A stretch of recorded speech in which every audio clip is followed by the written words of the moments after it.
Do not adjust your radio dial. You are tuned in to the Mark Order Podcast.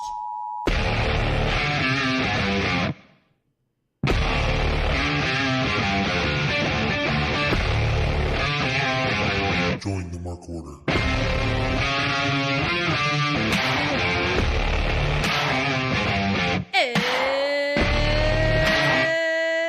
It's Wednesday night. You know what that means. We've got a hard cutoff for our little intro music.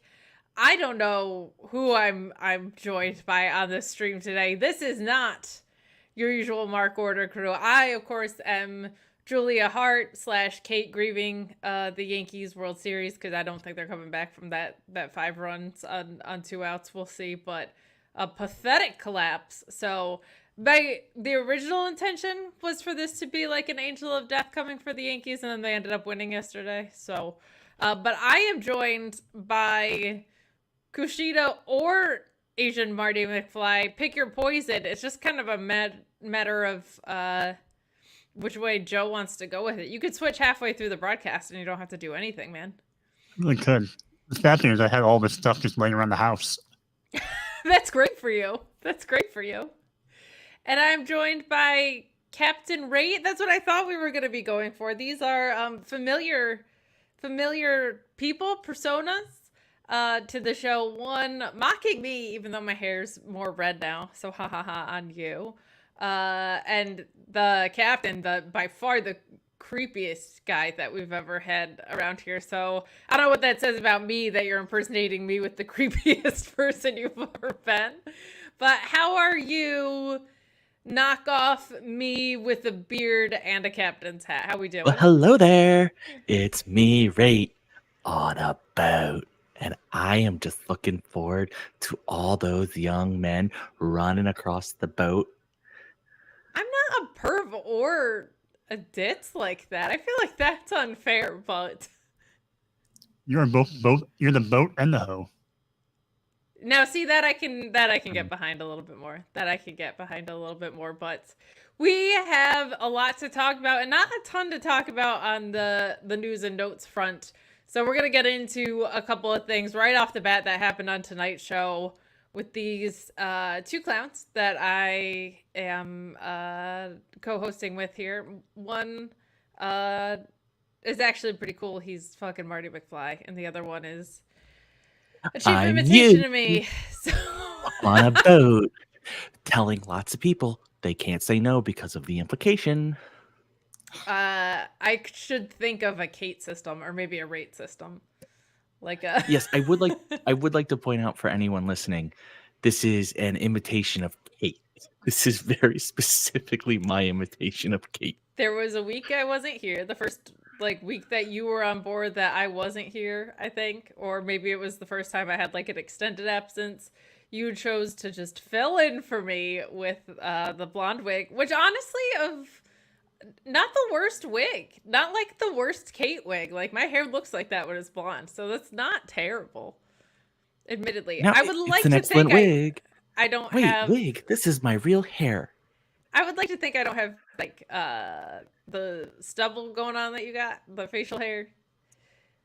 See, I'm you when you haven't shaved for a few days. I don't really get facial hair though, really. That's but what you think. I'm me, and I would certainly not be wearing a 76ers shirt. Come on now. Do better. You found it at a Goodwill. Still no. I would not be supporting a Phillies team. Though my basketball fandom is kind of for sale in the same way that my football fandom was with how I became a Steelers fan. Yay! Yankees took the lead. Yay! Did they really? For real? Yeah, 6-5.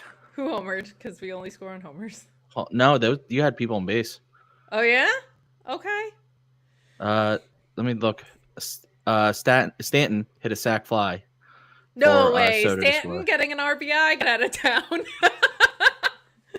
Well, nice to see that they have some life to them. Let's talk about who we got in the chat a little bit here. Taylor Cannon, who's always incredibly supportive of us. Big G, Pieces, Scott George, thank you so much for hanging out with us. Lord Kev, Jamie, all the way from Australia, a Spurs fan. Okay. But we're gonna dig into this episode of Dynamite. Not a ton on the news front, so we'll kind of start with the big news that closed out Dynamite. We had a Bobby Lashley debut, long anticipated. Love that for us. I thought the match with Shelton and Swerve to set it up was perfect. I don't know if there's a better way that they could have introduced this guy if you weren't going to do it at Wrestle Dream. Like, God, the guy's made out of granite. He looks like $1 million. The outfits are impeccable. I thought this theme fucking kicked ass. Great work by Mikey Ruckus on this one. But a really, really fun program to start with, going with a Lashley Swerve feud. Both of the managers there, Swerve, a top guy, facing Bobby Lashley coming in, who looks great. Like, this is such a great way for Bobby to come in, and I'm really looking forward to this. I'm assuming this program is headed till full gear. Shelton looking great in the matches that we've seen him in. This match was sick. I loved what we got at the end of the show. And overall, I think a pretty strong episode of Dynamite. My only complaint, not enough frights. Not a lot of costumes. Not a lot of spooky spots. Darby Allin propelling from the ceiling, like, real quick was fun. But, Joe, how did you feel about Dynamite overall? But the big news of the day, the Bobby Lashley debut. I thought the Dynamite was a big step up from last week, obviously, from the past couple weeks. They really loaded the show up with star power, even though not everyone wrestled, but there's just a lot of people on the show. And I am with you. I thought we were going to get at least one pumpkin smashed. No pumpkins were hurt. Something, yeah. I thought maybe the Young Bucks would put pumpkins on someone's head and super kick them off, you know? Oh, that's the spot. That match was fantastic too. We're gonna get into that in a second, but before we do that, I'm gonna go over to. Oh, I'm no longer on a boat. Oh, yes, I am. I'm gonna go over to Captain Rate over here.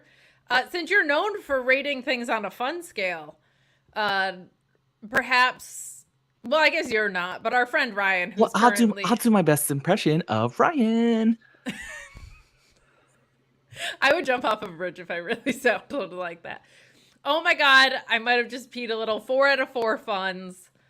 If you're new to this, Ryan, when he's here and not Captain Ray is here, he has a fun scale because he thinks everything is a lot of fun, and because I'm a hater, there's this garbage is not for me 0. You know, if Ryan were in the Lego movie, he'd be singing "Everything is awesome." It's true. It's true. The Lego movie, underrated. But... Very underrated. Great. What did you think of this Bobby Lashley debut outside of it being a 4 out of 4? I'm gonna do my impersonation of Ryan now, so it's easier to speak. Fair. Lashley is you nailed it. The music was awesome. The presentation was great. I like the phone call of being like, why, seeing how it played out. He's going to fit in so well. And what I like is the Hurt Business, even though there was chaos at the end, or Hurt Syndicate, or whatever they call themselves, even though there was chaos at the end, I'm getting hair in my mouth. There was Welcome to being me for real, though. They feel so different than the other stables. You have the silly, you had what was, and I don't know where they're going to be now, but you had what was the silly heels in the Elite. You have the menacing, destroying everything heels in the BCC. But now they're still heels, but you have the professional heels, the ones out to make money and really just out to make money. And I like that because everyone's a little different then. God, I really got hair on my face. But it's so funny watching you try to keep the hair out just straight up out of your mouth. But Lashley, like I said, I think Lashley is going to do awesome. Shelton Benjamin's doing awesome. So they are going to have to add people. And I know there's been talks and rumors of who they'll add, and I hope they do because 2 people don't really like. You need a couple more to be like, especially in AEW, to be like a truly threatening stable. And this is, I think they need to be. And I like that they're starting with Swerve because there was crossover there was whatever, but it shows them how important they are because Thank God this was my first costume, because they started with the former champ. You can always it's the same way that they reestablished Switchblade as important. You start out with someone who's huge, and then those people have equal importance. Yeah, and what I've noticed is we're getting all these recruitment tactics, right, from MVP, which I think have been great because he's going after a lot of people that it's not like they're all going to inevitably say yes. That stable would be way too big. Like, I don't think Ricochet's joining his stable, but he's targeting former champions every time he's going after someone, including Mercedes, right, or current champions like that. So I love that he is making a lot of offers, but they're only to people that have held gold or are currently holding gold. And I think that's so important to back up what he was saying against Nana, right? Like, he has to be a caliber of manager who only works with champions. And we're going to talk about what the hell that was with Stokely Hathaway and Private Party tonight, because they just won without him, which I'm glad about, but it was a weird angle to do. But we'll get into all of that and more. Not nearly enough frights, but let's talk about the other noteworthy thing on the show, or the other most noteworthy thing on the show, which is that Private Party tag title win. I felt like this was a fantastic match, man. The crowd was so invested in a way that they haven't been in this title reign before. The hope spots, every single one of them were working. Like, the crowd was living and dying by every single move. I thought it was so clever to have, it was Quen that was out for a while, right? Yep. And just all the damage that Cassidy was taking, the counter to the V-trigger of just getting out of the way, I thought was super, super clever. This match was so much fun, the ring bell spot, but I feel like what a healthy move for this tag division finally. There's going to be such fresh matchups finally with Private Party in full swing. It'll be nice to have babyface champions because we're so heel heavy on the title front right now.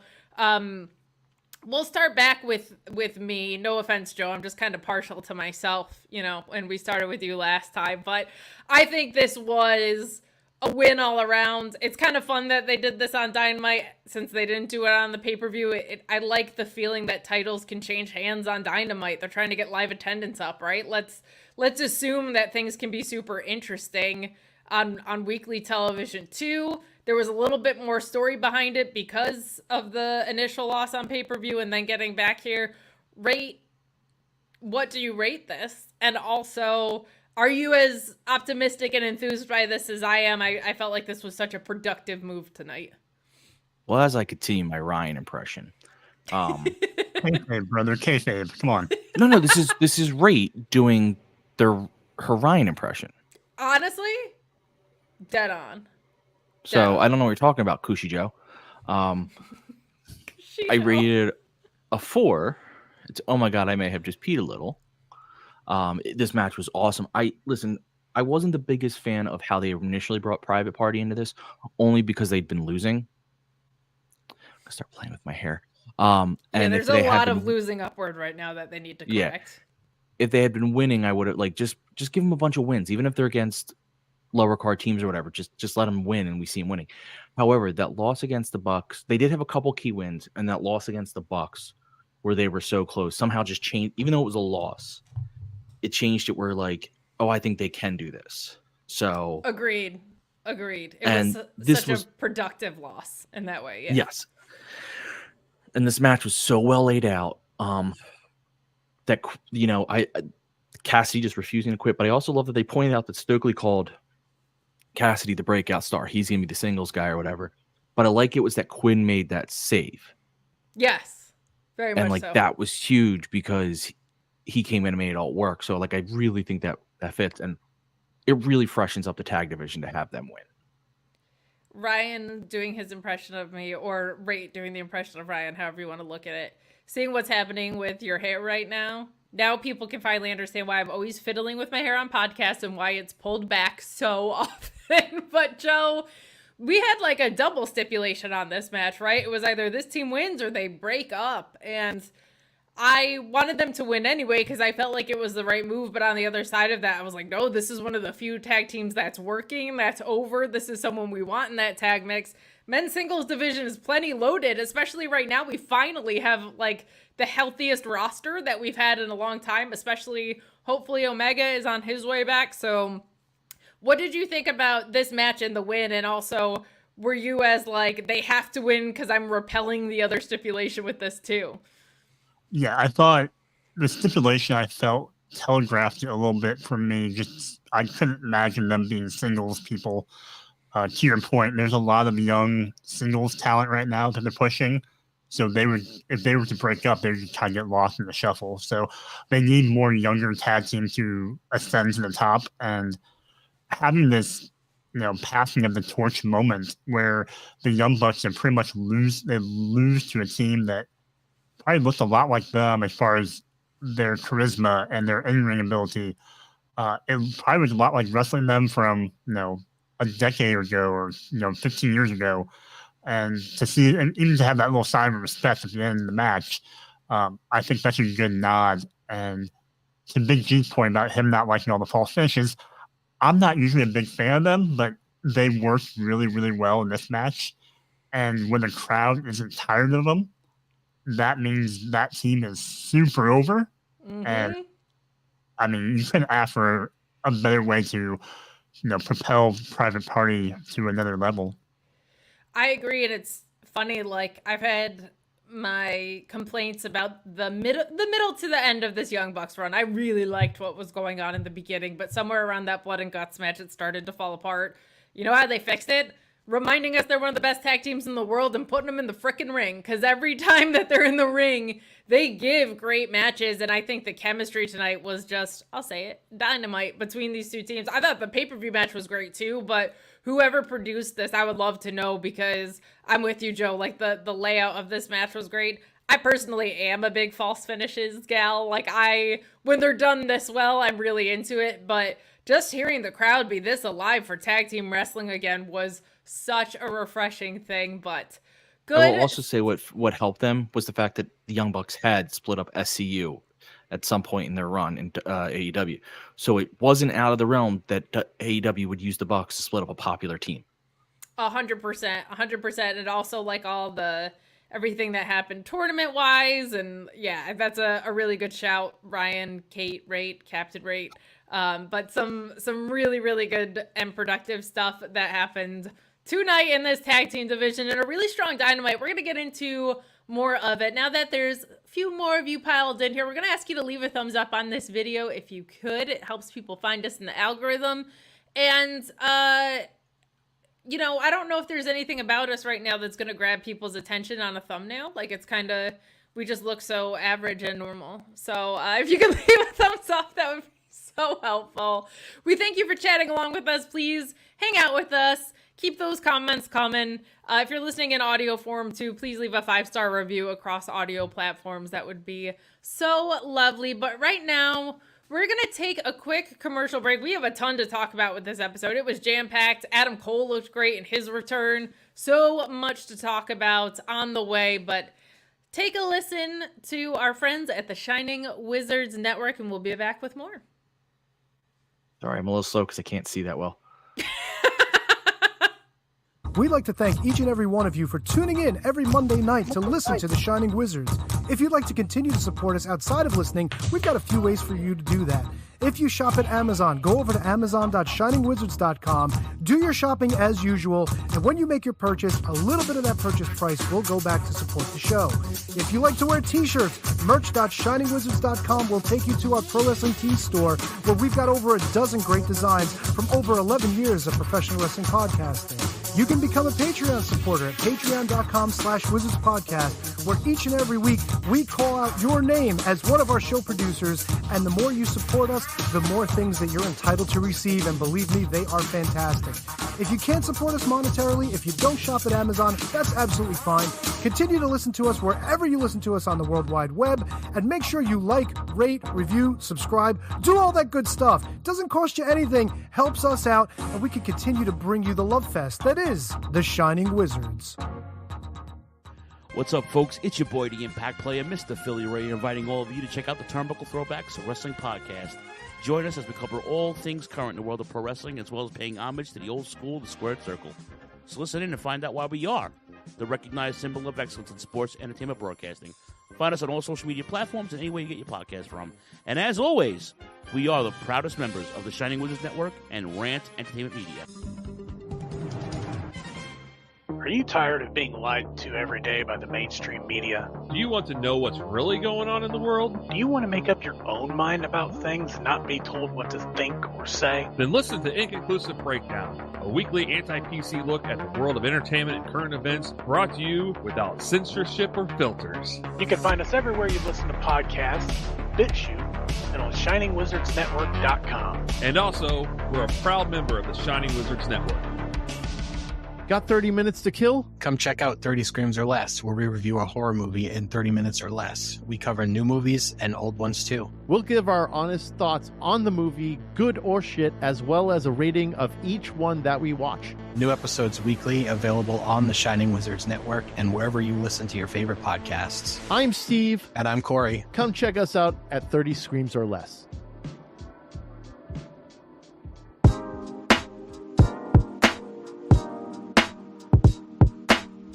G'day guys, my name is Thomas, one half of the Broadcast Podcast. With our podcast, we go back and watch wrestling events from WWE, WWF, WCW, ECW, AEW, and many other wrestling promotions. You can check us out on Twitter at The Broadcast, that's TheBrokast, and you can also download all episodes on Apple Podcasts, Castbox, Castro, and many other podcast apps.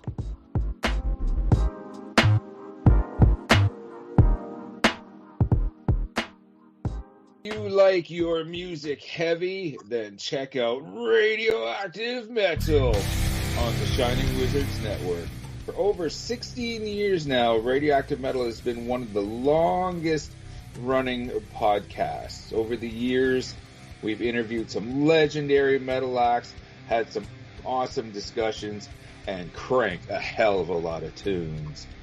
So join your cool Uncle Snowy and his co-host Aaron for the audio mosh pit that is Radioactive Metal here on the Shining Wizards Network.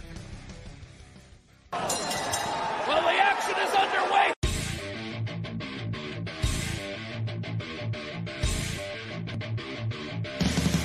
What's up, everyone? When on the Shining Wizards Network, be sure to check out Wrestling Night in Canada.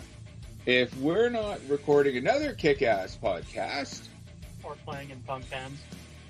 Or recording kick-ass heavy metal albums, then we're sitting back, we're grabbing a couple brews, and going over everything to do in the world of pro wrestling. Because we're from Winnipeg, you idiots. The Mark Order Podcast is the only show you need if you're looking for dedicated coverage of everything AEW on the Shining Wizards Network. Join us live on YouTube every Wednesday night at 10:15 p.m. Eastern after Dynamite to chat along with the show. If you can't join us live, listen to us on your favorite podcast platform. Follow us on all social channels at MarkOrderPod and use the hashtag #JoinTheMarkOrder, because if you don't find us, we will find you. I'm Kevin Rowe. I'm Al Day.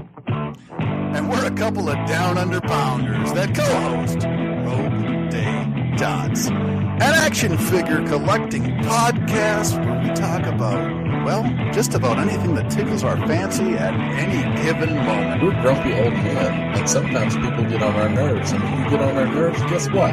You get off the lawn. Get off my lawn, asshole! We also go on a little bit of a mission. We go back and we're grading every wrestling figure line that's out there. I'm talking LJNs. I'm talking Jacks. I'm talking Hasbros. Who doesn't like a little Hulkaplex? It's a Gorilla Brain Wrestling podcast production found on the Shining Wizards Network. I'm Duke Bags. Kevin Rowe. And together we are the co-hosts of Your Duke and Road. If you want to hear about some terrible wrestling shows, we got you covered. Well, we talk about good ones, too. currently talking about the death of WCW. I know what we're fucking talking about. Sometimes we get guest spots, like from the Taskmaster. I like to listen to the Year of Duke and Rope podcast. They're funny guys. I like when they talk about the Nards plows. I like Nards plows. That's a good move. And I like the Dungeon of Doom. You know, sometimes I call my butt the Dungeon of Doom. Thanks, guys. Yeah, Oklahoma. Let me tell you a little bit about my favorite wrestling podcast. All right. It's a podcast with two men, Duke Banks, Kevin Rhodes. They talk about professional wrestling. It's a man's sport, all right? And who better to talk about a man's sport than Duke? Oklahoma. And once in a while, Vince Russo stops by. Oh, you piece of shit! If you're not listening to the Year of Duke and Rope podcast in the back with the boys, you piece of shit, I don't know what you're doing. It's, you gotta slide one in there. If you're a man, you're talking about something only a man can do. You're talking about sliding one in there. Bro, take the time to slide one in there. All right, bro, you piece of shit. Slide one in there. A Gorilla Brain Wrestling podcast production that you can find on the Shining Wizards Network. Oh no, Kate is gone. Well, have the states come and got her, see? I don't know, see? Oh, she's back. She escaped, see? You are a conspiracy theorist newsy man, it would seem. Newsies don't sell papes. Conspiracy theories sell papes. You know what? I can't even argue with that. And in today's world, but we got Kushijo, we've got an old-timey concerned citizen, we've got me who... Madame. Like, the Yankees are only up 6-5, so I don't fully want to lift the veil, but there's like this... The hope is so much worse than just accepting that they're gonna lose the series. So I'll keep it down for now, but we'll see how it goes. But we have a ton of Dynamite. Wait, Kate, do you remember your favorite part of the Concerned Citizen? The ponytail. All the weird conspiracy theory guys have that dumb weird hair, so it's perfect. But dumb. I'll let you know this was the hottest thing in 1832.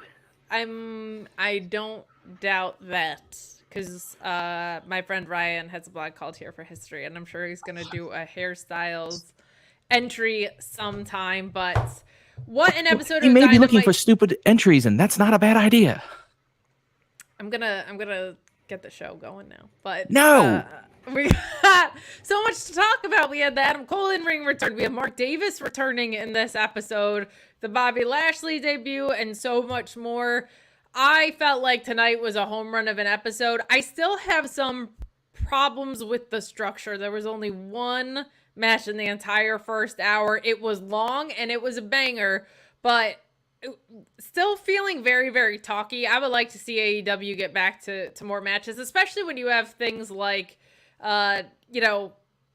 a situation where MJF is going to beat somebody who gets 3 wins first, and Roddy Strong hasn't had a match yet. I don't think he had one on Collision. So, like, we need some room for some in-ring. But overall, my complaints about the segments were not to do with the content. It was just more the layout. And, again, not enough frights, not enough scary things happening on this episode. But as far as complaints, I'll take those, especially in comparison to last week, which I felt like was a bummer of an episode, but was kind of setting the table for something like this. Kushijo? Yeah, I think we're getting to the point where Dynamite is just going to be that show where you're going to have maybe a 50-50 split with talking and wrestling.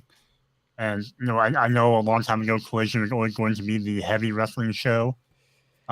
I haven't really paid attention if that's been the case still, but it definitely feels like we're trending that way after all these, past few months of lots of talking segments and backstage segments.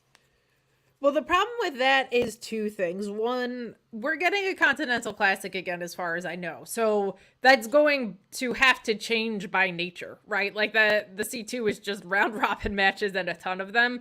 what I liked about last year's C2 was it felt pretty well distributed over the course of the brands. So I would like to see them get back to that. The other thing is, we're coming down the home stretch of this year, and Joe, you're right, it's definitely been that way for the past few months, but like 2025, we don't know what shows are going to be in play, right? We haven't heard that there's a home for Shockwave, if that's still going to be a thing.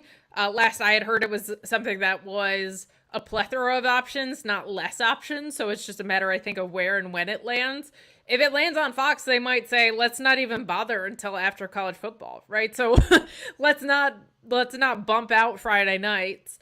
But if Rampage is going away entirely, I don't think that'll affect things too much, but Collision might look different. It might be on a different day. Like, how things are going to shake out in 2025, we don't know. I don't know if they know that, but Ryan, are you under the impression that the C2 will rebalance things, or is that just some conspiracy theory that I cooked up? I don't think it's a conspiracy theory here. But even as a concerned citizen, I must do my impression of Ryan to continue talking. Sure. But don't worry, I will have my pipe at all times. Thank God.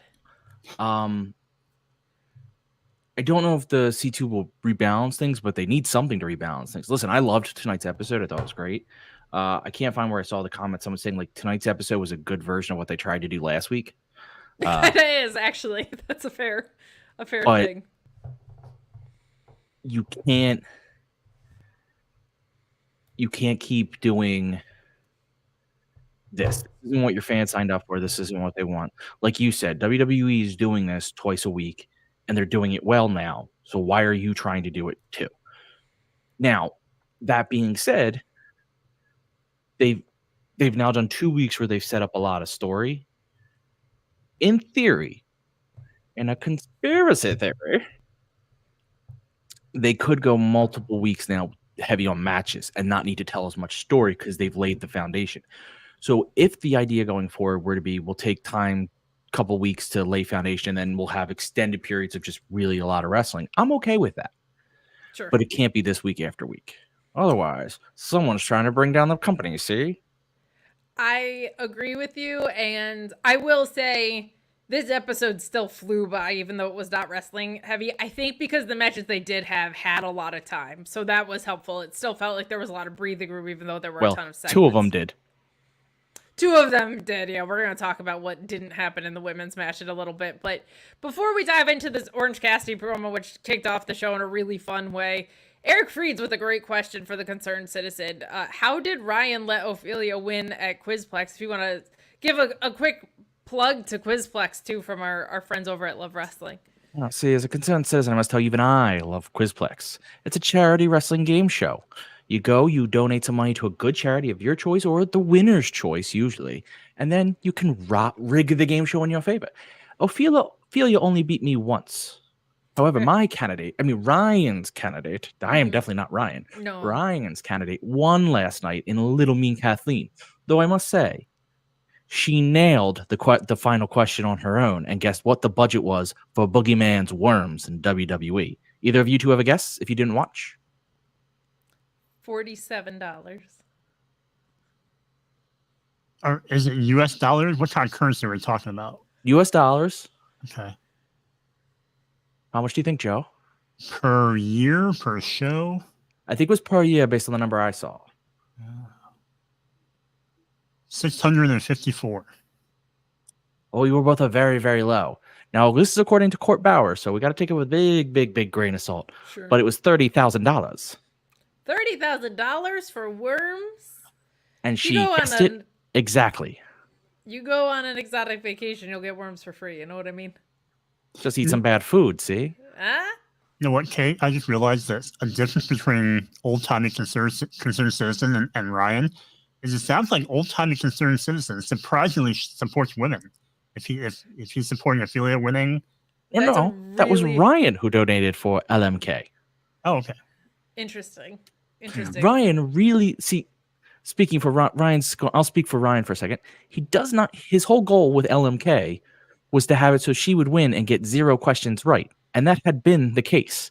However, she ruined that whole thing by getting like 3 right. So I don't know what to do now. I don't know. He if doesn't I know what to can do now. Trust what this guy is saying, so I'm gonna assume that Ryan still doesn't support women. But let's get in to this episode of Dynamite. This starts with a Jon Moxley vignette that we've been accustomed to for the past few weeks, and we have Orange Cassidy interrupting for a rare live promo, and I said, finally, all my complaints about the playbook being stale have been heard, and this was fantastic. I really, really liked this from Orange Cassidy. He gives promos so rarely, but when he does, they're really good, and they're more impactful because he's not out there giving them every week, I think. Like, his delivery was a little stilted in places, but I think for the most part, he killed this. He essentially asks them to cut the camera. He's out there in his dark denim, so you know it's like so for real with him.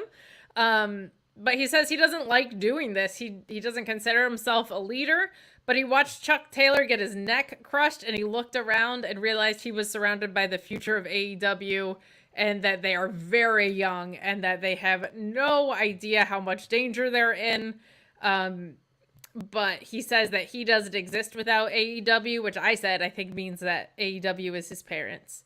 But he essentially says he has to cut the head off of the snake here, and he challenges Jon Moxley for the title, and I love that. I love that he's coming out with some teeth here. I love that he was resisting the idea of being a leader, but kind of inevitably just accepted that that's going to be his role because he's one of the more experienced guys on the good side of things. It feels like this is the build that we wanted for Blood and Guts, and we're getting it later, right? Like, we're getting it. I don't love that this is literally just on the heels of that failed angle, and it's another Soul of AEW angle. But this one I think is actually being approached extremely well, and I really like what's going on with it. Old-timey concerned citizen, you seem eager to jump in on this. You've made a couple of punctuation. No, that was me packing my pipe. Oh, but there was a lot of pointing at me. I don't know if it was agreement or may I interject? Oh, yes, I agreed with your points. I liked him interrupting the Mox promo. However, once again, going to fade into my Ryan character, because that's just the character I play. Sure, no, so that I can speak a little more easily. Yes, I liked that he interrupted Mox's vignette, because I was getting, not that the vignettes are good, but I'm getting sick of them. Like, can't do it every week, so this is nice. Orange Cassidy, I know we were all saying we'd like to start out with wrestling, and I don't backtrack that, but Orange Cassidy never does these promos, so it felt unique, and it was awesome. I love that he ended with, and I still don't need a catchphrase. I like that they didn't drag this on. He got about at least 3 weeks of like, what is he going to do? And that's about as long as I like a what is he going to do angle. I don't like it to drag on for months and months. It gets boring. Like, at some point I'm like, shit, or get off the pot. Yeah. I'm going to say this, and this is my conspiracy theory. Oh man, I faded out of Ryan. I think they saw the bad angle, not the failed angle, Blood and Guts, and then they went into this BCC angle. But I think they're now trying to dovetail. And I know I'm stepping on a later segment, but I need to because I'll forget the point because I'll be scattered brain. The Bucks saying we tried to change this, we tried to tell you. I think it's a nice way of like trying to dovetail. Like, they were trying to take it one way to avoid this way. Yes. And hopefully they continue that of like, don't pretend they were good guys because they clearly weren't, but they knew that like whatever this big story is, they had heard rumblings that was either going to do this or if they didn't get control, so they tried to lead it and no one wanted to be on board. I like that because then you can't make up for how they kind of dropped the ball on that a little bit, but at least it doesn't erase those past months. It just builds it into a story that is clicking on all cylinders. Big time. I agree with you. I liked the acknowledgement that we got in this episode. I didn't love how separate and long both of these segments were, though. I felt like this could have been condensed into one segment. You would have made some breathing room for that women's match, maybe snuck a second one onto the show. It was creatively justified, but it just feels like, again, like an umbrella angle eating up this much real estate on a show feels very WWE to me, but this one has been well done. So it's a complaint I'm happy to have because I think the content is still very strong. So I think that's good, but Joe, I'm fired up by Orange Cassidy. I love that we have the history between him and Mox to play off of too with that international title. Now John is a firm heel and a world title holder, and Orange Cassidy is asserting himself in that picture for the first time. I thought this opening segment was a home run. Ryan seemed to like it. What did you think? I think I think I'm in agreement with both of you. I thought it was really solid, and like kind of freshening up the opening part, him cutting off the video and how it looked like he kind of stopped mid-play. And even before that, I liked the intro to Dynamite tonight. It gave it a pay-per-view feel with a lot of the updates of what's been going on. And to his promo, I really liked the fact that he would kind of weave in and out of his almost out of character promo, and then he would kind of slide back into that, nonchalant Orange Cassidy promo where it's kind of aloof and just one word. So I kind of liked the back and forth he had of that, and I'm looking forward to their match. And I think I'm almost more looking forward to. I don't expect him to win it, so I'm almost looking forward to what this does to him. After he reluctantly takes on this leadership role, and if he falls short, what that will do to him.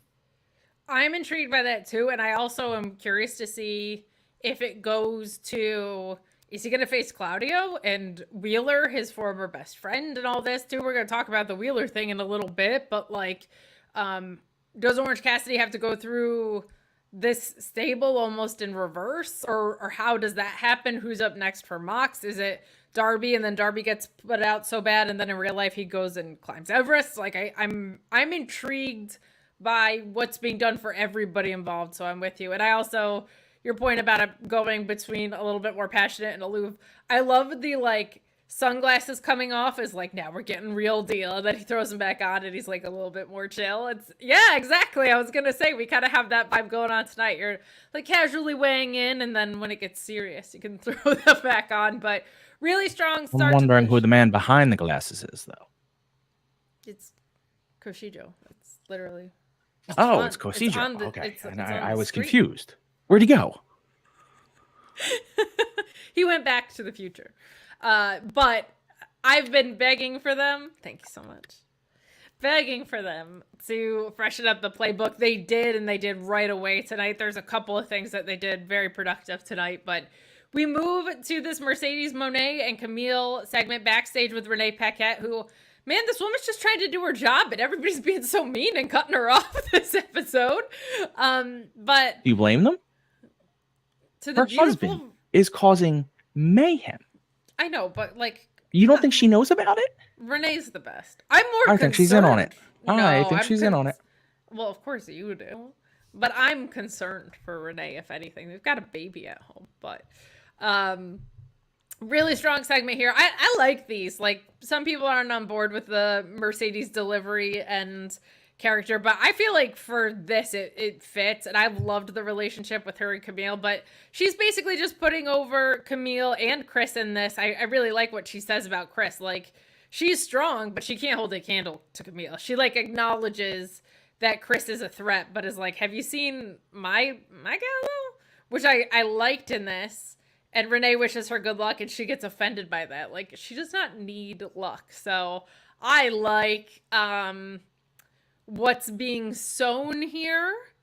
I am disappointed about what happens in the match later, but I thought this segment was decent enough. We'll start with you, Joe. What did you think of this?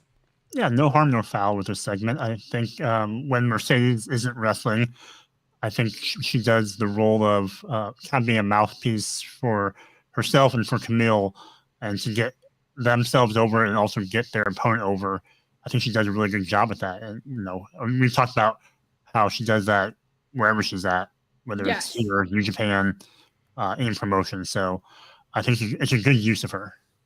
I mean, she's basically my best friend, so it's nice of you to acknowledge that about her. But Ryan, what did you think of this segment? Or, I'm sorry, old-timey conservative who does an impression of Ryan so that he can talk easier. Conservative? No, see?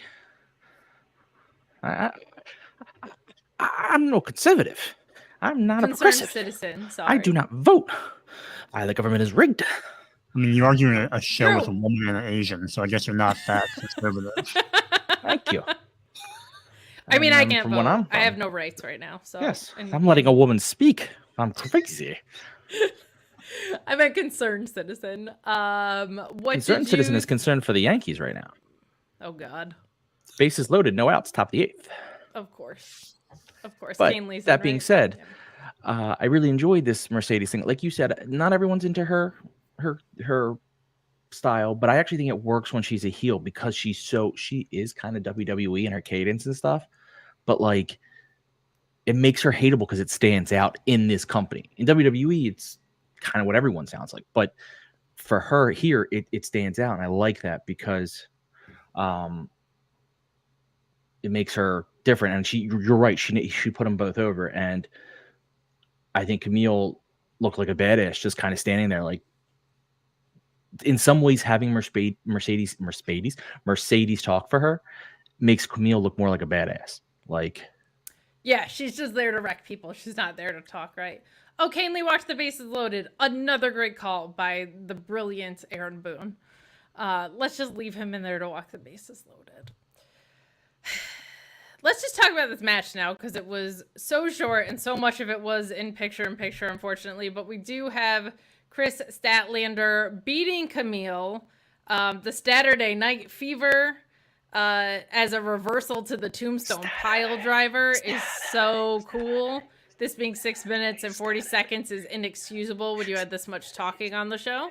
But, I mean, this was 7 minutes, powerhouse, everything you could want. And then post-match, you got Mercedes attacking Chris from behind with some tenacity and yelling at Camille to go to the back. So a nice, like, seed of dissension zone. I think a very, very early one.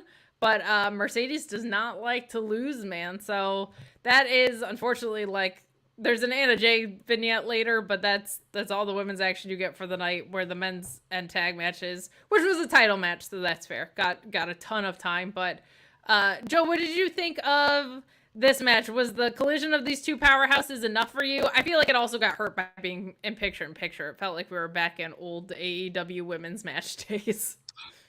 It was very much a little sample or a teaser of what I wanted. 'Cause on paper, going into this, I'm like, oh, this is going to be great. I want to see two people of equal size and strength go at it. We don't always get the two powerhouse women matches like this, unless it's Willow and someone else. But I thought this match was, for as short as it was a much better match for Camille. I think having her go up against someone like Stat played to her strengths as well. But like you said, yeah, it got hurt with the picture-in-picture, plus being as short as it was. So hopefully they run it back, and maybe Camille can try to prove herself again. Yeah, I feel like the picture-in-picture especially, because with two women that are just going out there throwing bombs at each other, around 7 minutes isn't too short of a match, but when half of it's, picture-in-pictured away, that's a bummer. But not Ryan, but kind of Ryan. What were your thoughts on the match? Well, let me get back into my Ryan character. See, it was too short. I would have liked to have seen a longer. I think they could have actually had a better match with more time. I think sometimes when you shorten it, the players rush to I say players because I'm looking at baseball while talking wrestling. For Kate, I'm doing this since she is the host. I'm trying to be a good friend. But the wrestlers get a little rush, and it doesn't flow as nicely. So I would like to see a rematch with more time between these two. But I do like the style they went at each other. They played to their power. I almost said PowerPoints, and then I was going to have to pull off an Excel joke. It was going to be bad. So I stopped myself early. But word. I do appreciate that Stat was one of 3 people that dressed up. Yeah. She had the vampire look. Then you had Daphne as Jamie Hayter, and what's his name? The guy who does the voice, the announcer. Justin Roberts with Pee-wee. Justin Roberts with Pee-wee Herman. I meant to say this at the beginning of the episode, but the captain rate wouldn't let me on, so typical. I had to.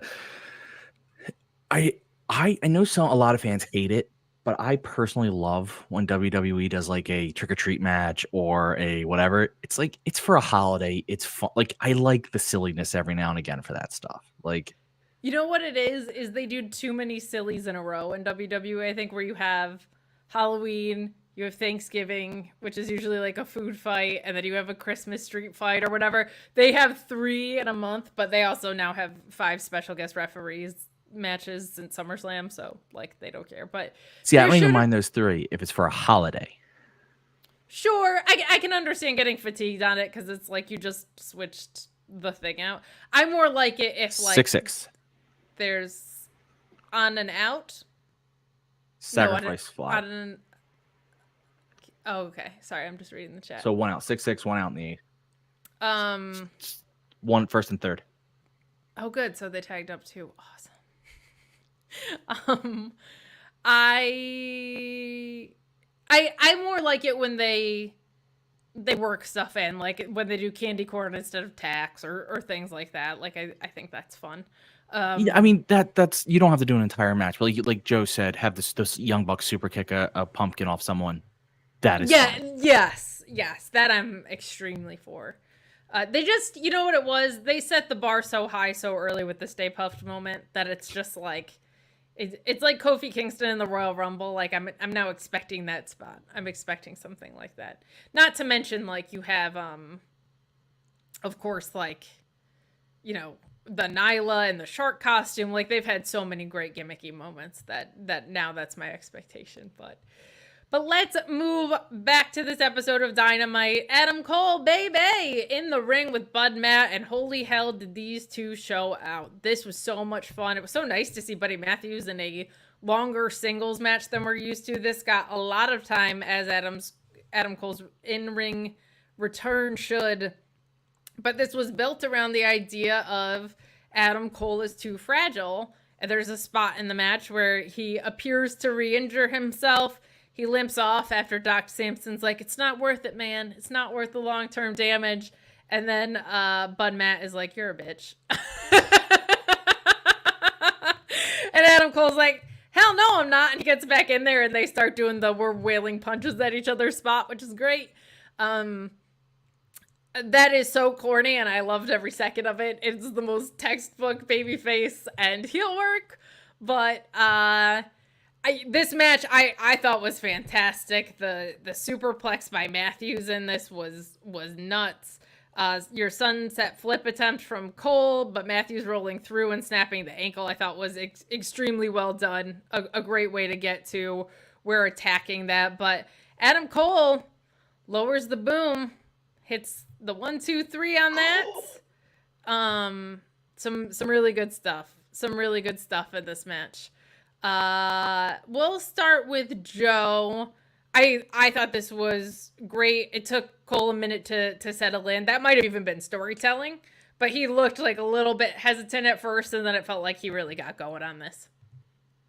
Yeah, I like the way they built the story around the match with him and his hesitation and kind of feeling out his ankle and trying to get back to form. And the fact that, Buddy really did him a favor by, pushing him to a different level. I see. And when you were talking about the Buddy's reversal there, where he kind of rolled through and with the ankle, and then I think he eventually put the ankle on the stairs, stepped on it 3 times or 4 times. It looked brutal, but the only thing that I had a problem with in the match was for someone who had a fragile ankle, who did the whole halfway walk up the ramp spot with Doc Sampson, to come back and do like 3 Pamela Sunrise attempts. I'm like, you're going to jump off the turnbuckle multiple times and then jump off from the apron to the ground multiple times on your bad left ankle. That one time, that's fair. Like, one time, sure, we'll do the adrenaline thing, but the other times, that's a little much. Or he could have even done the like I forgot spot, right? Like the he lands on it and is like, oh shit. But that very fair criticism. But I thought this was really, really fun. And Ryan, what did you think of this? Well, see, I have a conspiracy. I don't think Adam Cole was actually hurt when he was out there with his ankle, see? I think he was just fine because he got back in that ring and he was able to perform. And he was able to perform at a high level. And I think if your ankle was really hurt at that point, not in the past, but at that point, I think if your ankle was really hurt, I don't think he would have been able to do that, see? So I think he was just fine. But otherwise, Ryan will speak, and he thinks the match is very good. I did laugh at that fake injury thing. I was like, you have to do it because it's his first match back since such a serious ankle injury, where the news just came out this past like week or so of like he needs a cadaver bone and all. Like, I mean, everyone knew how serious it was, but like that shows. So I think you had to do that. What Daddy Magic? Anyone else knows Daddy Magic was better this week? I felt like he was a little bit better, and the chemistry was much better. There was just like less of them trying to talk over each other and stuff.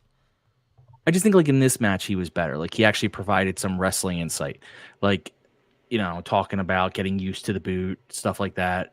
I think the boot. Keith's too depressed to even laugh at my accent. I don't know what to do. I'm just getting so many text messages, honestly. I'm getting so many people like. We got out of the inning. You're only down 1. But if Adam Cole was able to come back in his first match and do this, we're in for a hell of a run. And mix this with his promo later, and it's awesome. And yeah, Buddy Matthews needs to get more solo matches. Yeah, he's great. He's great. And it'll be interesting to see kind of what happens with this faction, because it feels like they've kind of run its course, but post-match does not look like it's run its course. We get a shake of the hands between these two, the light goes out, and I actually thought this was kind of cool. When the lights go back on, there's still a handshake happening, but it's Malachi Black shaking his hand, and I just thought that was kind of cute way to be like, now you face me, without being like, you might have survived Buddy Matthews, but now you're going to face Malachi Black. Like, I thought that was a pretty clever way to state the obvious and to do it differently than anybody else is doing it, and to do it quickly. Adam Cole having to pick up 3 quality wins and not just calling out somebody that's a jobber is kind of funny. I'm like, you have to beat 3 guys, but none of them are going to be easy. Like, that's pretty good babyface stuff right there. What did you guys think of the post-match? I'll leave the floor open. I get very concerned that these lights keep going out. Who's their inside man? Who's controlling the electricity? Yeah, somebody in Is the this truck government? is definitely in the stable. Yes, somebody's in the stable. Or is it the government? Are they funding House of Black? Someone should look into this. Though I'm with you. If he has to just beat all 3 members of House of Black just for no reason to get to MJF, I think that's hilarious. Yeah, like, I need 3 wins and one of them's going to be against Brody King for some reason is kind of silly. I just went through a stable, and the guy I want to face has nothing to do with that stable. Nothing to do with that stable, and also, like, couldn't go Brandon Cutler into a match or something. Can't now. See, I'm waiting for Rogers to do that. To like, for Rogers to be like, you know what? I'm gonna pin you, Matt Taven. I'm gonna pin you, Mike Kanellis. Yeah, I think that's an interesting thing to do. I wonder if that's also because we do see Kyle O'Reilly watching backstage. The industry is just dead. Kyle O'Reilly, of all people, is just watching this television straight on, which is not of anybody who's going to be watching it, honestly. It should be KOR. But what did you think about the way this ended in the post-match here, Joe? I like it. I like the fact that we're getting the kind of matches for Adam right away coming back in. Otherwise, if you had a story built, these would be pay-per-view quality matches. And yes, I like the fact that he's hopefully going through the House of Black, and like we talked about just a minute ago. Like I'm curious to see what Roddy will have to go through. Agreed. Yeah, it does seem. There is a little bit of a thing right now of everything is happening on Dynamite. Like, John Moxley put this whole company on notice. If you work on one specific program of the 3/4 brands that they have, right? None of these matches, which are of consequence, are happening on Saturday. So I need them to even that out a little bit more. But later we get Adam Cole backstage. He's getting checked on by the trainers. And he says he doesn't blame MJF for his ankle hurting, but he blames MJF for trying to be his friends. He goes through all the people that MJF betrayed in the past: Wardlow and Sammy Guevara, Garcia, and he says this isn't his first rodeo, which I thought was a cute way to bring up Undisputed Era without bringing up Undisputed Era, and that they were never meant to be brochachos, and that he's going to try with every fiber of his being to get his hands back on Max here. This was a nice little through line for the Adam Cole progression. I think that match at Full Gear is likely, and I think it's going to be a whole lot of fun. What did you think of this part, Joe? I think it's fun. I kept watching it. I just like waiting to, when's the Kingdom going to turn on? When's the Kingdom going to turn on him? Sure. So you see Ryan just kind of chilling in the background, just kind of, waiting. And every now and then, Adam would kind of acknowledge them. But otherwise, they're kind of laying back there, just waiting. And I don't know, it felt good. And I'm curious where Kyle plays into all this, because he's obviously going to factor in it somehow. Yeah, I'm intrigued to see kind of what happens with the conglomeration in general. It seems like that can be fizzled out a little bit, but concerned Ryan, old-timey citizen man. What did you think of this?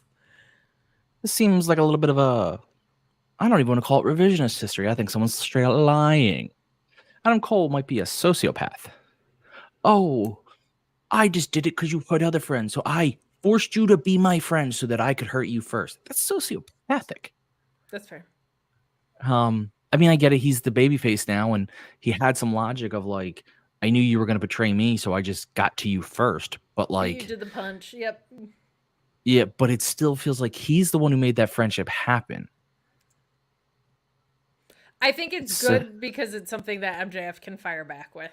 You know what I mean? Yeah. I'm listen, at the end of the day, it's actually good storytelling, because if you want to, you can look at it and say, I'm just going Adam Cole straight up. He's the face. I'm cheering for him.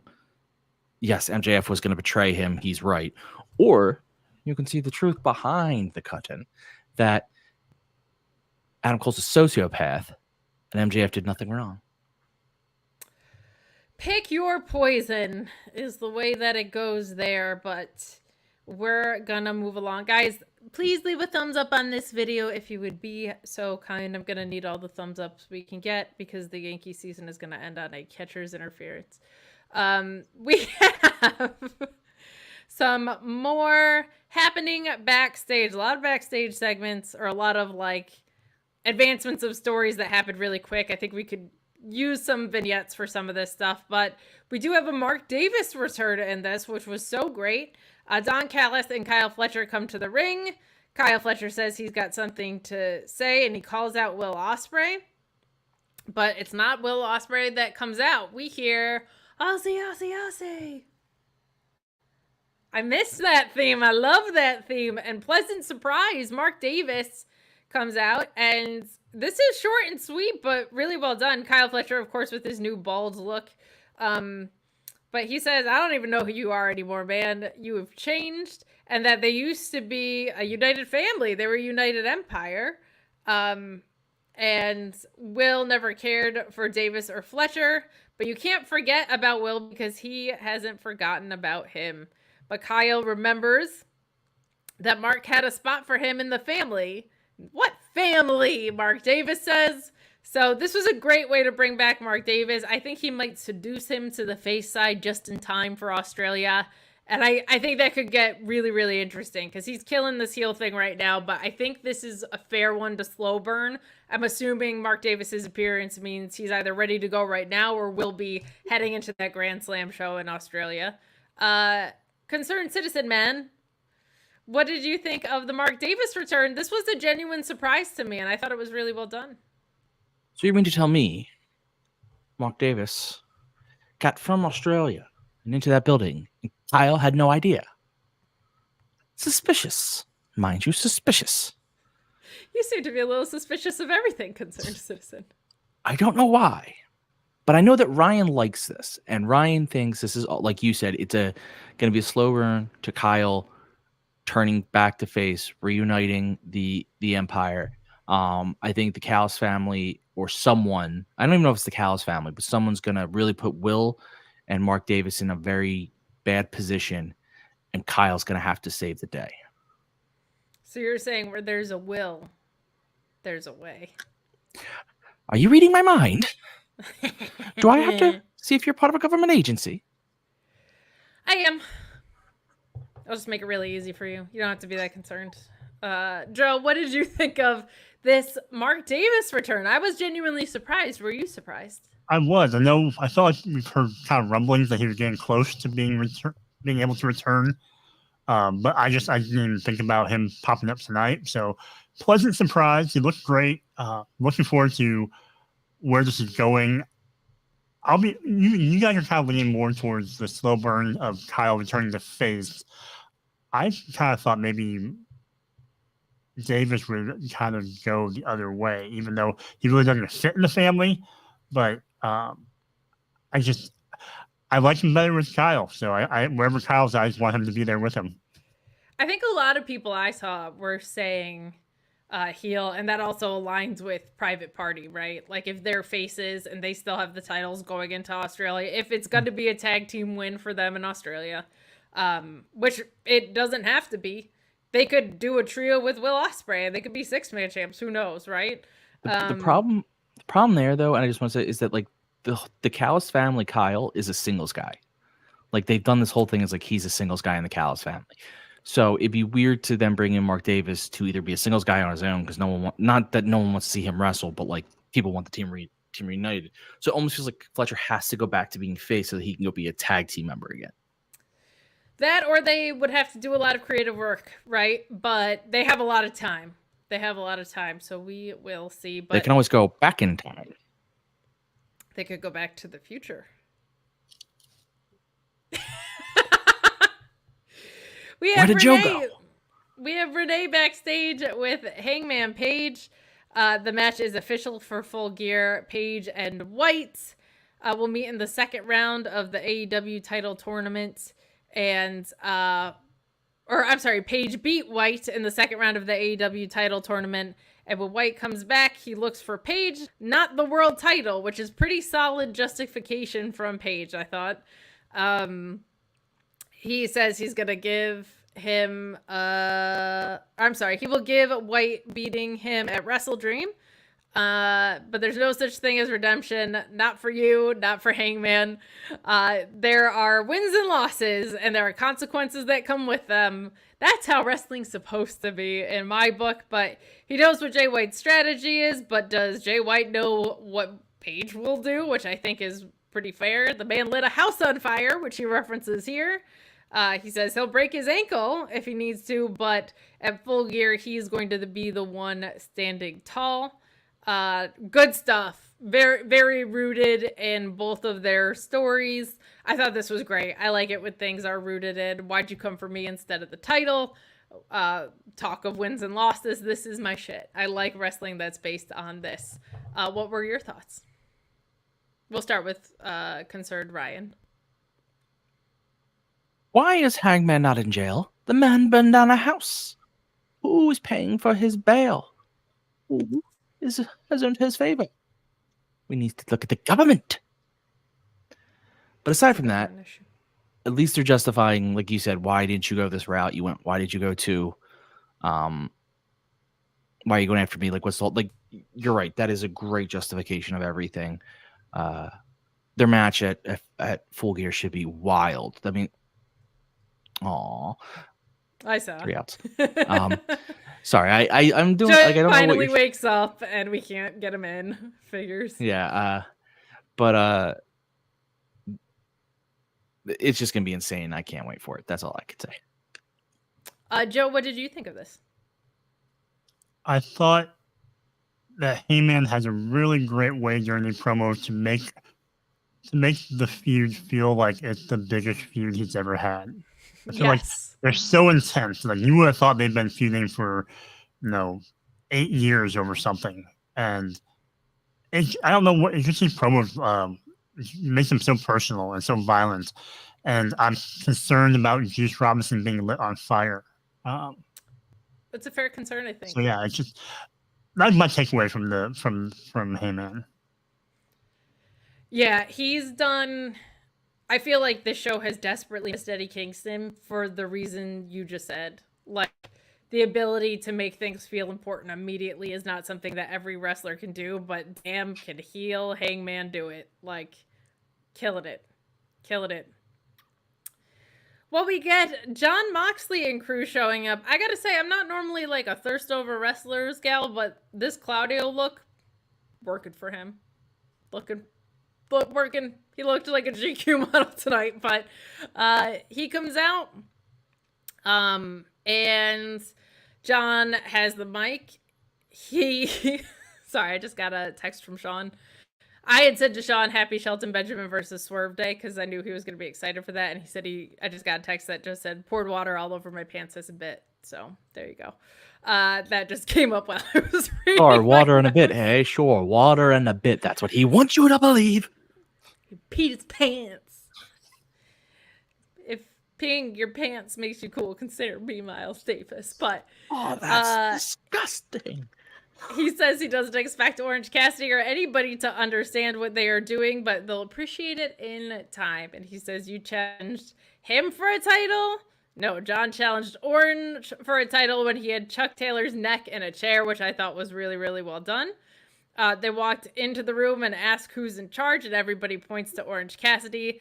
That's not the Cassidy that he knows. He doesn't want to catch the fat and lazy spell.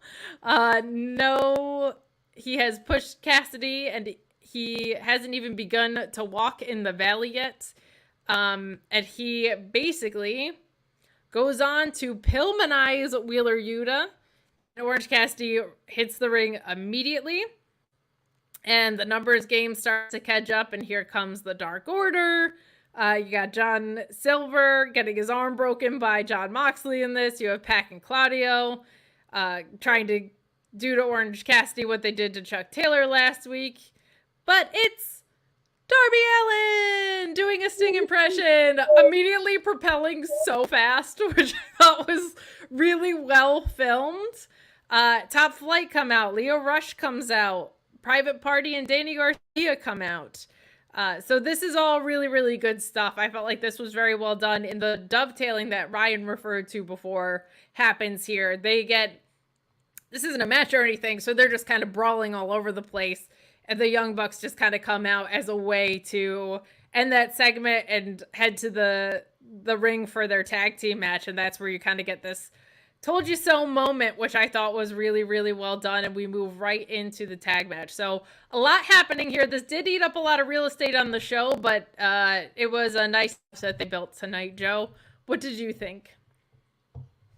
I like the fact that Mox is doing he's doing the same thing. Just he's trying to do Orange Cassidy a favor by, tough love, really. And I like the fact that Wheeler freaked out when they put him into the chair, and then they had to kind of Marina kind of slaps him around to remember that he's doing things for the greater good. And so when he gets out of it, and then he jumps and attacks Orange later during the beatdown. I'm curious to see what they do with some of the other teams like Dark Order and Top Flight, because they've had their matches with the BCC already now. So do they have more matches with them, or are they just kind of extras who can kind of come in and help run people off? So you had Garcia come out and some others. So it's a cluster, but it works for the story. The Dark Order, notably a healed trio on ROH, but Concerned Ryan, old-timey version, who I'm genuinely surprised you've stuck with this gimmick this long into the show. I'm genuinely impressed. What do you think of this? And I know that you liked the dovetailing too. So what did you think of everything we got before that moment? And then we'll get into this tag match because it was a banger. Didn't we get into the tag match already? A little bit, but we'll circle back on it. You're surprised I stuck with this gimmick, but what if this is the real Ryan?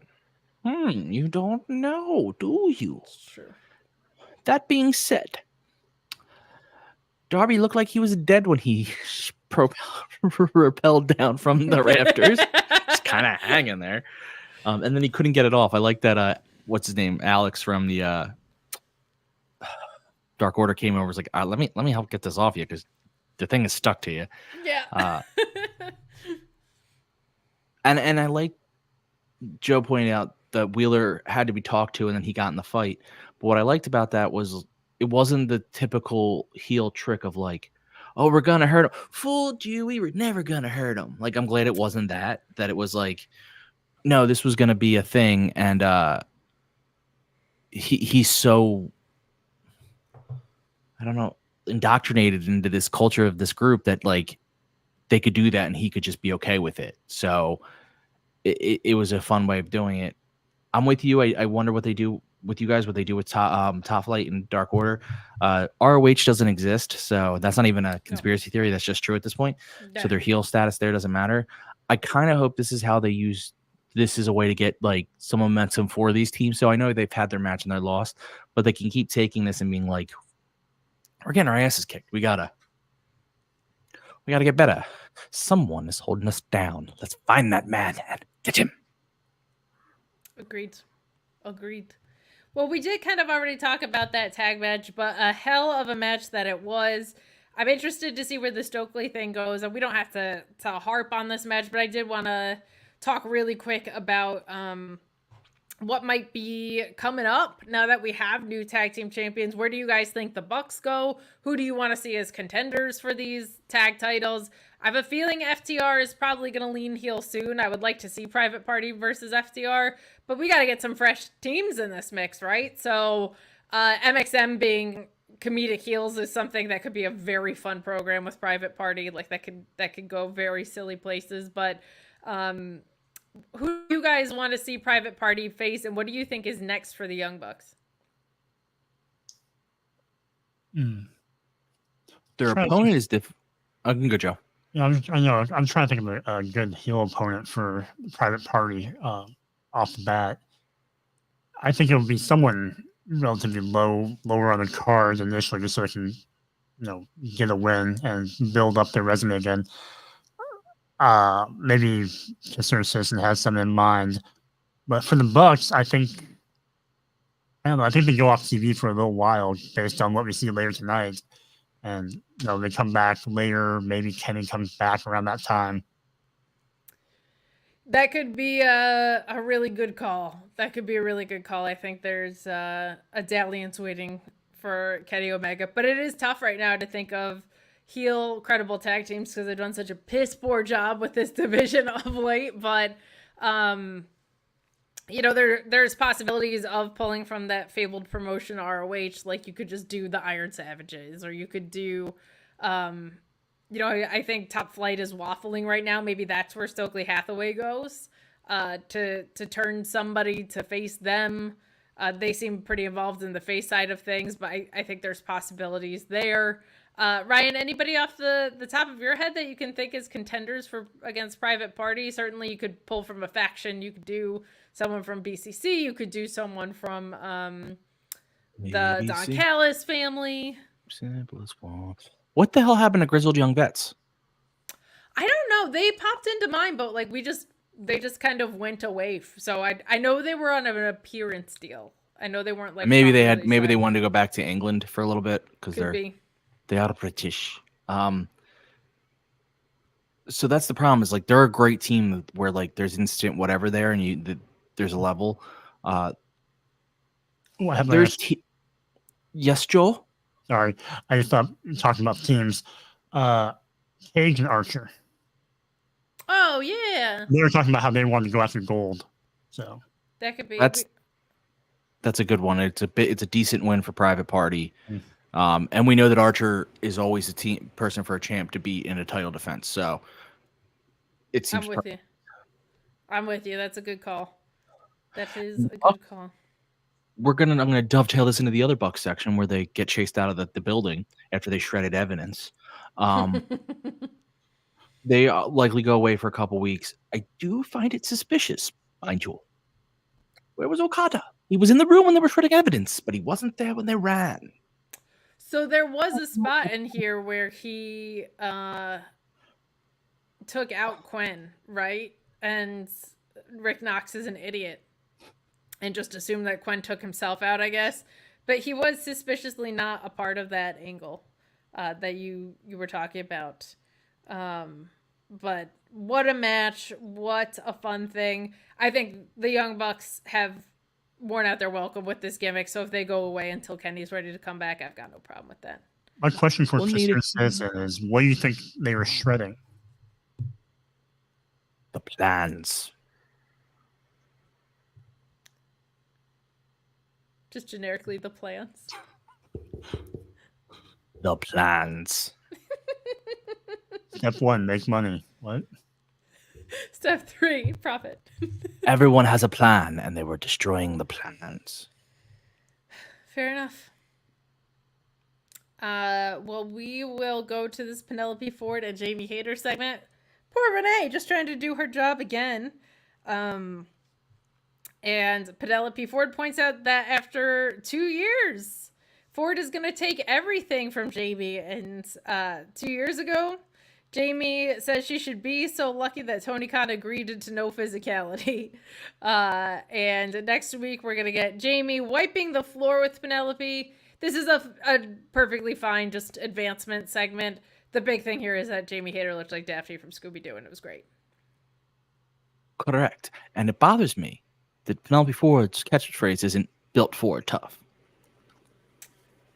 I think that might be taken, but they'd have to be a sponsorship there. That could be doable. Any thoughts on this show? No, I thought it was just a build. I almost be surprised. I'm kind of like if Penelope somehow won this match.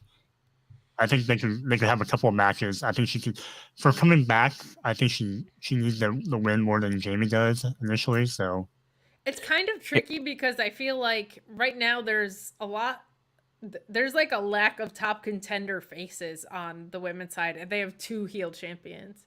So I think they really need for Jamie to look strong so she can enter that picture. They just can't be like, in case of an emergency, throw Willow Nightingale into it anymore. But I agree, like, it would be such a big win for Penelope that I kind of want to see her win this too. Are you guys smoking something? I have the pipe. What is going on with this theory? I disagree greatly. I thought you had more characters in this. I feel like you've only done 3 characters. This is a mixed match of 4 characters, I'd point out. There was more, however, couldn't find a certain cowboy hat. Someone might have stolen it, or Ryan might have just thrown it and not know where he landed it. And there was... No, this would be about the... It looks like your apartment is impeccably organized behind you, so I can't imagine you just threw it somewhere. What a bachelor pad. I was worried people would see me, so I was tempted to cover my face, but it is very hot when I do that. That is fair. You also have a computer behind you, and you're on the computer, which is interesting. That's not a TV, I just realized. When researching conspiracies, it is best to have multiple computation devices. That is fair. Well, Chris Jericho still sucks.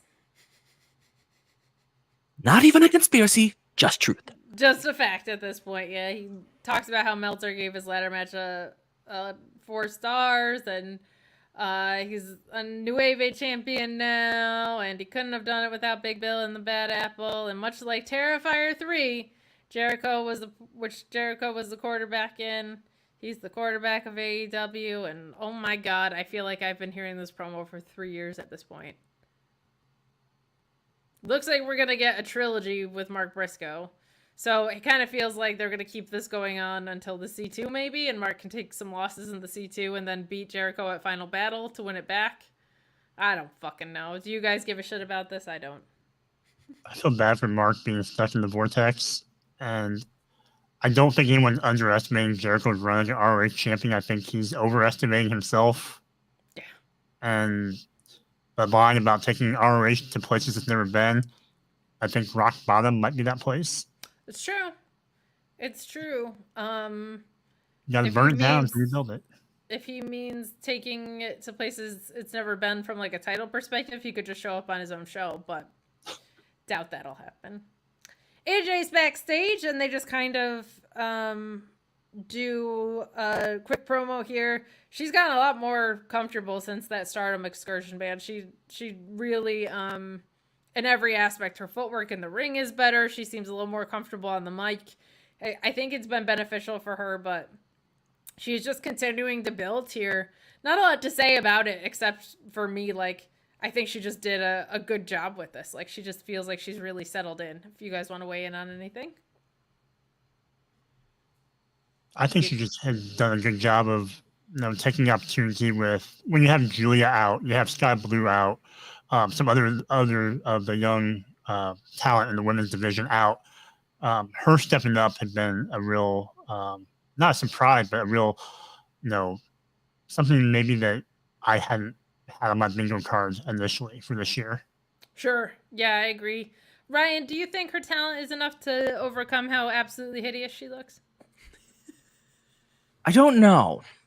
It's a tough question because It's a tough question. She's really hard on the eyes. She's a. Sorry, I also got distracted because I noticed the thing while I was searching Yankees. I noticed a thing on Twitter where there's a new movie on Netflix about sending someone back in time, and it's to 2003, and that hurts my heart a little bit. That's now considered back in time. So yeah, that's like totally vintage now. 2003. Yeah, that hurts my heart that you're seeing things. It's like, oh, I would have been in the heart of high school. Well, not me, but Ryan. I didn't go to high school because they didn't have them when I was born. Of course. I agree with Mr. Kujijo. So how you say your name? Kuji? Kushi? No, the more you say it, doesn't make it even better. No, I don't know how to say it with the accent I was doing, which is my problem. I don't do accents well. We've established this. I don't think it's so much Kushi. I think it's Kashijo. Kashijo? Yeah, Kashijo. Not Cushy Joe. I honestly was messing up because of the hyphen. Fair. I was trying to make it phonetic, but I know, but I have a bad accent and I don't speak it well. Are you talking about Sister Citizen or Ryan? Can both be true? It's true. Both have the same flaw. It's like we're genetically bonded. That being said, I like what is happening with Anna Jay. She should keep this momentum. I agree. This women's division keeps rolling. That match was too short, but we do have this backstage moment here. Alex Marvez is trying to get a word in with the Bucks, but Jack Perry tells him to buzz off, and Danny Garcia shows up and straight up high school bullies him against the walls of the locker room here. And inside the locker room, the Bucks are shredding documents with Brandon Cutler as Okada is looking on. So that segment feeling, we kind of touched on it already, but just a nice quick recap on that. And our women's match that we already discussed happened. So we review the whole patriarchy deal with Kip Sabian and Hook. Whoops, my notes X'd out. That's not great. Bear with me. Hang with me, little notes. We're almost there. Aaron Boone will get fired, right, guys? No, he will not. He brought his team to the World Series. As bad of a coach as he is, they will not fire him. You know what? They only have to decline his option year, though. I think that might what actually does him in. Because his contract is out. They just could decline picking up. You are very optimistic, and you are wrong. They could have had Terry Francona, but he's going to be wasted. He's going to be wasted on the Reds.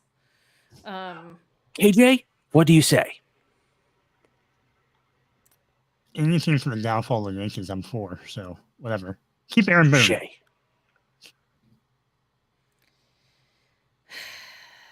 Christian has Nick Wayne, Mama Wayne, and Kip Sabian. He wants to extend an olive branch to Hook so that he can explain himself. And we jump to the main events. We do have a Mark Briscoe response promo. I don't think there's anything in. Hey, you mentioned my brother again, so we're gonna have a third match. Is basically what that is. But Swerve versus Shelton Benjamin. Nana and MVP out there. Man, MVP has fit like a glove in this promotion with everything he's doing. What a fucking natural. This match was incredible. I loved everything we got in this. The belly-to-belly throw over the top rope was ridiculous.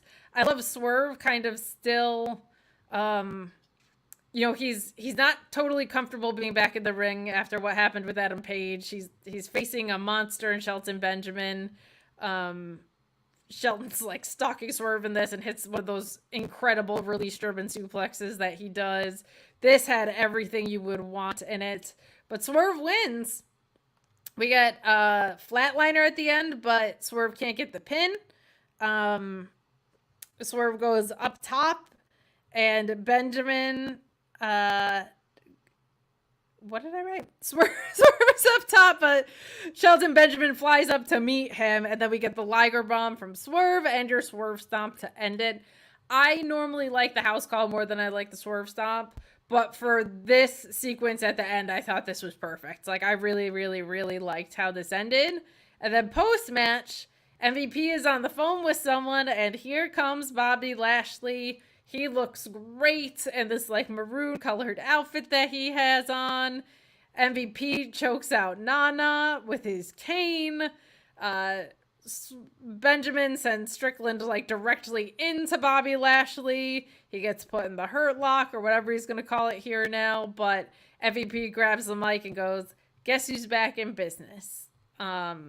And he should have said that. Guess who's back in syndication? Very, very, very strong way to end the show. Very, very strong way to end the show, as opposed to the Yankees, who are going to go out with a whimper here. What did you guys think of this ending? And thank you for being on this with me, so I'm not just eating vegan ice cream in bed and crying while the Yankees ruin their full season. As someone who is genetically tied to someone whose team was one of the best all season and blew it in their first round of the playoffs, I feel for you. That being said, this was amazing. Yeah, this ruled. The match was awesome. These two are just two of the best. I don't know how Shelton's over 50. It doesn't make sense. And what we said earlier, Bobby. It's crazy. Like, when you consider that he's 3 years younger than Jericho. That's fucking nuts. Like, because there's guys like RVD can go for his age and stuff too, but Shelton Benjamin, like, if he was a decade younger, we would still be saying the same thing, I feel like. I mean, it goes back to he was probably one of the best pure athletes they ever had. And I'm sorry, Kate. That's okay. If it wasn't going to be today, it was going to be Game 6, so. Correct. That being said, a good Dynamite, a fun Dynamite, and a bad Yankees series. However, as a non-Yankees fan, I'm not upset. KJ over there may be upset, and I'm sticking with KJ because his accent does not work with that name. So KJ over there is doing fine. KJ? I am doing fine, but say my name and put some respect on it. It sounds offensive when I do, and I don't mean it to. This accent doesn't work. It's unintentional. If you notice the way I emphasize certain syllables, I cannot say it right. Fair.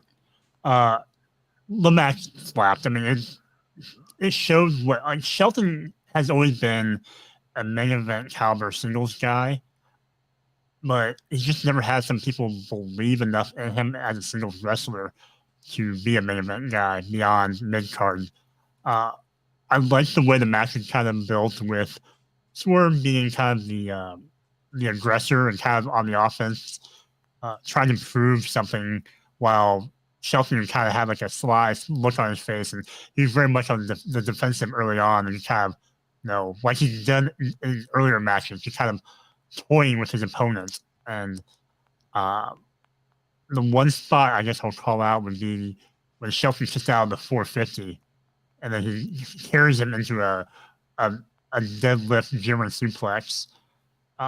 Ridiculous. That, again, to your point of how old he is and he's doing that. That was amazing. And I'm glad we finally got Bobby in his delicious raspberry black cherry looking suit that looks like a fruit roll up. But it kind of did, the way the leathering was. It really did. But he pulled it off. I don't know what I know you're a big suit person, so I don't know what you would rate his suit, Kate.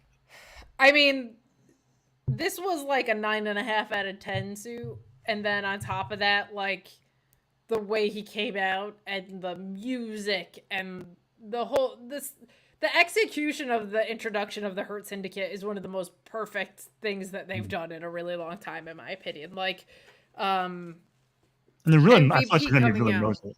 They're going to be really motivated to just have a middle finger to the E for not using them as well as they should have. I think so. I think when you say we don't see color, that also like is probably something that motivates them to be a force in Black culture on a show that already has a lot of outstanding Black representation. And yes, I mean, just chronic misuse of Shelton Benjamin. Lashley got some good love toward the ends of his, but like for the majority of his career, not so much, right? Like, I think if EJ and Duca ends up in this, that's someone that they passed on him in NXT, which is hysterical. Because that guy, I feel like, is just his look alone would make him a force in WWE. So I'm with you on that, but like the MVP coming in and then Shelton Benjamin being introduced and having these matches against these guys and now Bobby Lashley showing up and the recruiting that's been going on, weaving in and out. Like, this is one of the better things they've done in a really long time as far as introducing a new talent. They seem more aware of that. Like, they're not like, hey, we signed this guy and now he just has some matches. Hologram had a really cool introduction too, right? Like, I think they're getting more intentional about that kind of thing. So, some really, really, really good stuff. I want to give an opinion here, though. Not a fan of the suit. I prefer the more traditional look. I think this was all leather. Is that what I was seeing? Was the jacket leather? Just the trim was like. Then maybe I just have bad vision, and I need new glasses. That is getting worse and worse. I like a more traditional suit. When you're stuck in the 1800s, it's not. These doctors will tear out your eyes. Yeah, but it's not correct. I like a more traditional suit. He wore many of those in the other company, and I think they were delicious and delightful, and that's what I prefer. Sorry for interrupting. To the you. It's okay. What I think actually worked about this suit was like it was so contoured to his body that I think it just looked like he looked like he was gonna bust out of it like a superhero. So, but a really, really, really strong Dynamite. Not enough fright, not enough women's wrestling, but some really excellent stuff that did occur on here. So, we are going to wrap this up now. But before we do want to let you know that we don't have to do the whole pulling up the website thing. We'll just let you know that if you want to go to Pro Wrestling Tees, I'm sure they have some Halloween bullshit sale for 10% off or whatever. If you're gonna order anything, if you're ordering new merch coming out of Full Gear, please consider picking up a Mark Order t-shirts. The designs are our logos that you see right here on the background as of right now. So before we get out of here, we're gonna let this guy and all of his personas tell you where you can find him. You can't find me anywhere. I hide. But you can find Ryan. He's off the grid. On the socials at MarkOrderPod. He runs them. Don't be a dickhead. You can also follow his history blog, hereforhistory.com. I hate it because it's accurate. He eliminates all those conspiracy theories, and it's accurate, and I can't stand it. What do I tear apart for accuracy? But you can go hereforhistory.com. Back to you, Kate. Well, we'll throw it over to Marty McFly over there. We'll throw it to Kushijo. Where can people find you specifically, like in this year? Where can people find you? In this year, you can find me on social media at _Asian Joe, which is the name I go by in this year or this variant. And then in my bios on my social media platforms, you can find a link to my serial review blogs. There you go. When he's not What is this cereal? Ugh. When he's not oats. Learning Johnny Be Good. That's where you can find him. You can kids find me love it. Being depressed because the Yankee season is terrible, but then happy on Sundays because Russell Wilson might be good. Who knew? Not I, but I'll be clinging to my Steelers on Sundays when I'm not doing that. You can find me on Fightful Select on Mondays, and for every PLE and pay-per-view that I'm not in attendance at, on FightfulSelect.com. Tuesdays, Thursdays, and Fridays reviewing NXT ROH and SmackDown. I don't know what we're doing next week yet because both shows are on Wednesday. So stay tuned for that. But you can find me at Miss Kate Fabe on social media. Thank you so much. Now, I hear that people like to hear me walk this out. So I'm going to put on the outro music and then click the screen. So first music. Goodbye. And good night.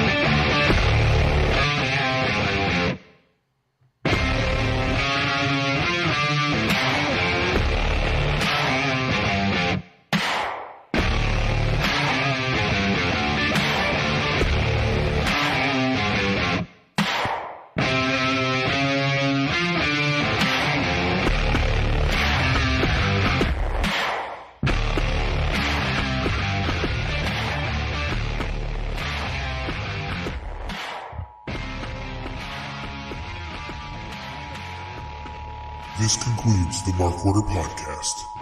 We now return you to your regularly scheduled programming. Join the Mark Order.